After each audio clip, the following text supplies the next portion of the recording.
program. There's a Shriners Hospital serving kids from this area. For more information or to refer a child, call this toll-free number. Shriners, giving help and hope to kids for over 80 years. Shriners, giving help and hope to kids for over 80 years. At age 3, Miranda Schneider lost a foot in a tragic accident. Then the family heard about Shriners Hospitals. She's walking because of them. Shriners Hospitals offer expert orthopedic and burn medical care totally free of charge. You really feel like you're at home when you're staying there. Today, Miranda is enjoying life to its fullest. If you know a child that the Shriners could help, call for more information. And this is the 34th annual game. The first game was played in 1974. Gary Spaney of Manhattan High School, Tom Dinkle, Shawnee Heights, and Paul Kaufman out of Tiny Chase participated in the 1974 game played in Lawrence. Other NFL players like Mike Bell and Barry Sanders have participated in it. The game was the brainchild of several dedicated Shriners who wanted all 5 Shrine Temples to sponsor a high school all-star game. They developed their plans individually and opted in completely different cities. Profits for Shriners Hospitals have now reached $2.25 million, with nearly $160,000 in annual profits for hospitals over the last 10 years. Stan Weber up in the booth with me. And Stan, I'm going to tell you, you played in this game and you played alongside some great players and have seen some good players in this. I know you hate to single out any individual player for sure because there's been so many in it. I can. Okay, Jeff Smith was a tailback when I played. From Southeast High School. He's a state champion for a couple years, went on to the University of Nebraska, and then played for the Kansas City Chiefs. And he's as good a player as I played with. During my high school years, obviously, he was a feature back, had over 100 yards. And, oh, by the way, a little bit after that, Barry Sanders was pretty good. His coming out party, Barry Sanders, you think of how well known he is nationally. No one really knew how good he was out of Wichita East. Wichita North, I believe, until he played in the Shrine Bowl. And he lit everyone up that day, and then he went on and did it throughout his college career. But it was at the Shrine Bowl that we found out how great he was. There may be a coming out party for some West members tonight. The West leads this series 19-13. There has been one tie. Last year's game ended with the West defeating the East 10-9 at Pitt State, ending what was the East team's 2-game winning streak. The average score had been 20-16 in the West team's favor, so it's been a very close game throughout the years. The West has a decisive advantage, leading by 6 games, but you never know what can happen. But I will mention this right off the top. The West is the home team, and we are in the heart of western Kansas. A lot of folks here are going to be cheering very loudly for the West team. Will that be a factor? Well, I think there are enough people on the east sideline as well that it probably won't be a factor. These kids are motivated, and they're used to playing in tough environments. A lot of these kids have played in state championship games. They've had people yelling against them. So while there are a lot of people from the West, and there's a lot of pride, because many of the games are played on the eastern part of the state, when you think about Manhattan or Wichita, Pittsburgh State, Lawrence, so forth, this is a rare opportunity for them to truly have that home field advantage. So they've come out in big numbers here on the West, but I'm surprised how many people are on the east sidelines. You take a look at some of the activities. They are grilling outside in the parking lot. They're grilling inside the stadium. This feels very much like a football game, a college atmosphere. Has been terrific. Since the return from the Shriners Hospital the weekend, one thing was certain: neither of the Shrine Bowl All-Star teams uttered a complaint about their ambitious schedule, which included up to 3 workouts a day. At West Camp in Salina, the squad included a group of diverse athletes, full scholarship athletes headed to Division I programs, and soon-to-be college students about to play their last football game in pads. Adam Runyon from WIBW-TV in Topeka reports from West Camp in Salina. Raising money for the kids. Helping the kids. Doing it for the kids. That was the first reaction from each player at the West Camp in Salina. Players are remembering what they are playing for. The movement's all spearheaded by the head ball coach. Anytime you can get young people to give back to their community, it is really a neat thing. And these kids have been so receptive to the idea of we're playing for those kids in the hospital. It's just a great motivator. A motivation the players felt firsthand. But when I first got here, I mean, it's a great honor to get to play football again at the high school level, and don't really know what it's like to help the kids out till we visited St. Louis and went to the hospital and saw what it's really about. So first I thought it's all about football, and then the kids popped in a little bit later, and now that's the real thing here. And it's been a teaching tool as well. It makes it a lot more special knowing you're helping those kids out, and like we're playing this game to raise money for them. That's the best thing about it. Seeing those kids with medical difficulties and and it makes these kids that we have on the practice field understand how lucky they are to have the bodies they have, and it really gives them a new concept as what they're playing this game for.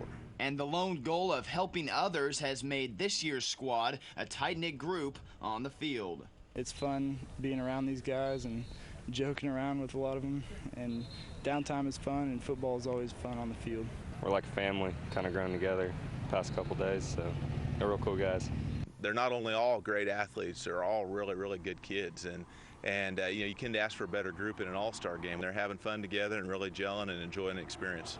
An experience that's sure to be memorable for both fans, the athletes, and those to whom they lend a helping hand. It's great. Just when we got to go out and see the kids and see why we're doing this, it really made me realize how much of an honor it is. Oh yeah, you get to go out there and do something you love while helping kids who need the help, and you know, couldn't get any easier to do something that's worthwhile to some people. Reporting from the West Camp for the Shrine Bowl Network, I'm Adam Runyon. And thank you to Adam Runyon, WIBW-TV at the West Camp in Salina, where they have worked hard all week getting ready for the 34th Annual Shrine Bowl. Let's take a look at the quarterbacks involved in this football game. The West has a bunch of them. In fact, on their roster, no less than 8 players are listed on the 34-man West squad, but they got to go with somebody, so they're going to probably take out their the player for the coach. His name is Johnny Sosa. Johnny Sosa of the West team. You see him in number 9. And that gets the advantage stand with him is that he's run the Ulysses offense. So that's a good way to start. Good, and it's probably the reason he's playing. Yeah, it's an unusual offense. They run a wing T. They can get to the spread because they're playing a football game where they got all kinds of athletes. They want to throw a little bit. But Johnny Sosa gets the starting job because his head coach, Jason Kinney, is also from Ulysses. So he picks up the offense very well. And oh, by the way, as a 3-year starter, he had a record of 35-5. Now, there are 2 other quarterbacks that are going to rotate in as well. Cameron Castle from Wichita Heights and Dane Semino will be in. And what's interesting is Jason Kinney, the head coach, has mapped out 10 plays. He's scripted 10 plays for each quarterback. So no matter how they do, when they go back in, they'll go back to the script. We'll follow that development as the game goes on. But the first guy out there will be Johnny Sosa. Johnny Sosa gets the go for the West team tonight. East has some terrific quarterbacks as well. As we look on the other side of the field, you're taking a look at number 4, likely the starter tonight for the East team. His name is Jeremy Dillard, 6 foot 170 out of Paola. He's headed to Washburn University. He's a top 11 player. He's also a terrific defensive player as well, but in this game he'll be playing quarterback. What about Jeremy Dillard? Well, he has an advantage as well. He didn't play for head coach Blake Pierce, who comes from Topeka Seaman, but Jeremy Dillard did play the flex bone in high school, so it's a nice fit. He really understood all the steps and what was trying to be accomplished by Blake Pierce, so he has a slight advantage. Tyler Hurl is a very good quarterback. He'll be the second-string guy.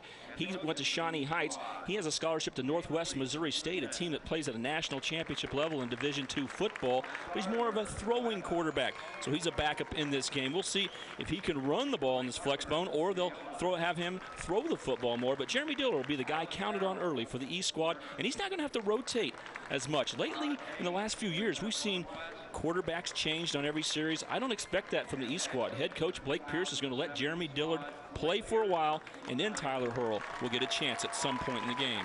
West coach's name is Jason Kinney. He's out of Ulysses. He was Johnny Sosa's head coach.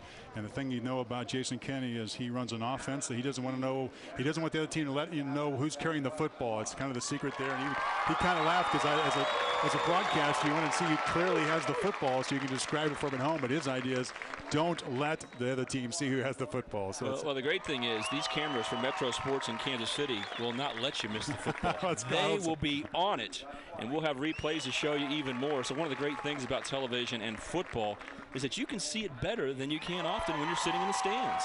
And obviously the East side, the head coach is Blake Pierce. Blake Pierce, coached at Seaman, has taken that team to the playoffs multiple times, has a deep background in sports in the state of Kansas, and is a terrific coach. And talking to him before the game, he said, you know, it's really fun to be an assistant. He was an assistant last year, and he was an assistant kind of on his way up to the coaching ranks.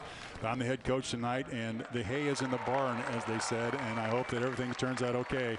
But there's a lot of responsibility on both head coaches, and certainly on Blake Pierce as well. Blake is a very good coach. He's very calm, a perfect demeanor. Both these coaches are so impressive how they handle high school kids. They have enough emotion to let these kids understand it's important, and you've got to have emotion to play football, but they also are very calm. Now, he's not the youngest head coach in history when I'm speaking of Blake Pierce. He actually is 43 years old, but I can't believe if he made me guess his age. He told me his age. I would have never guessed he's 43 years old. I mean, the guy feels no stress. Most coaches are a little worn out, but look at this guy. I love the way he runs practice as well, as he was trying to get the offense and defense on the same page. He has a really calm demeanor about him, and it's seeming they played some big football games. He's been a part of that, and a good tradition with the Vikings, and they have a really nice football squad. You're taking a look at the East team now.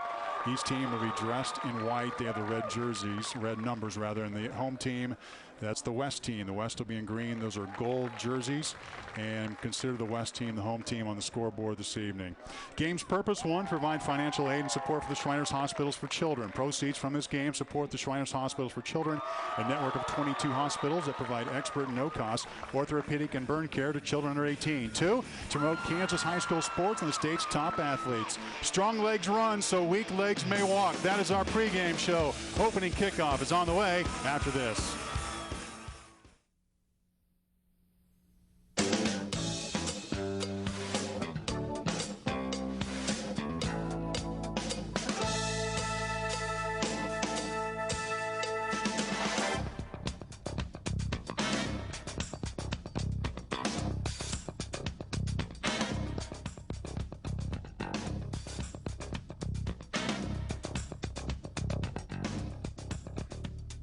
The Shrine Bowl is proudly sponsored by AT&T. Shriners, giving help and hope to kids for over 80 years. A gasoline explosion left young Dan Carroll's life hanging in the balance. Then a local Shriner heard about the accident. Almost immediately, magic started happening.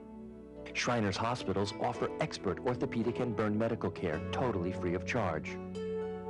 Without the Shriners, I wouldn't be here right now. Today, Dan has a bright future as a professional jazz drummer. If you know a child that the Shriners could help, call for more information. Shriners, giving help and hope to kids for over 80 years. At age 3, Miranda Schneider lost a foot in a tragic accident. Then the family heard about Shriners Hospitals. She's walking because of them. Shriners Hospitals offer expert orthopedic and burn medical care totally free of charge. If you really feel like you're at home when you're staying there. Today, Miranda is enjoying life to its fullest. If you know a child that the Shriners could help, call for more information. Taking a chance can pay off big in a game show, but you shouldn't take chances with your child's health. Shriners Hospitals provide world-class orthopedic and burn medical care to children totally free of charge. And they combine that care with leading-edge research and an outstanding teaching program. There's a Shriners Hospital serving kids from this area.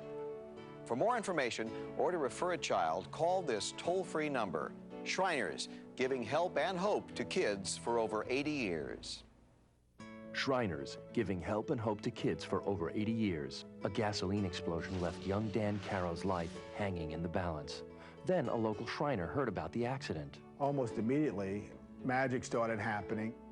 Shriners Hospitals offer expert orthopedic and burn medical care totally free of charge. Without the Shriners, I wouldn't be here right now.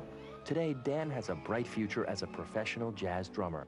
If you know a child that the Shriners could help, call for more information. Shriners, giving help and hope to kids for over 80 years. At age 3, Miranda Schneider lost a foot in a tragic accident. Then the family heard about Shriners Hospitals. She's walking because of them. Shriners Hospitals offer expert orthopedic and burn medical care totally free of charge. If you really feel like you're at home when you're staying there.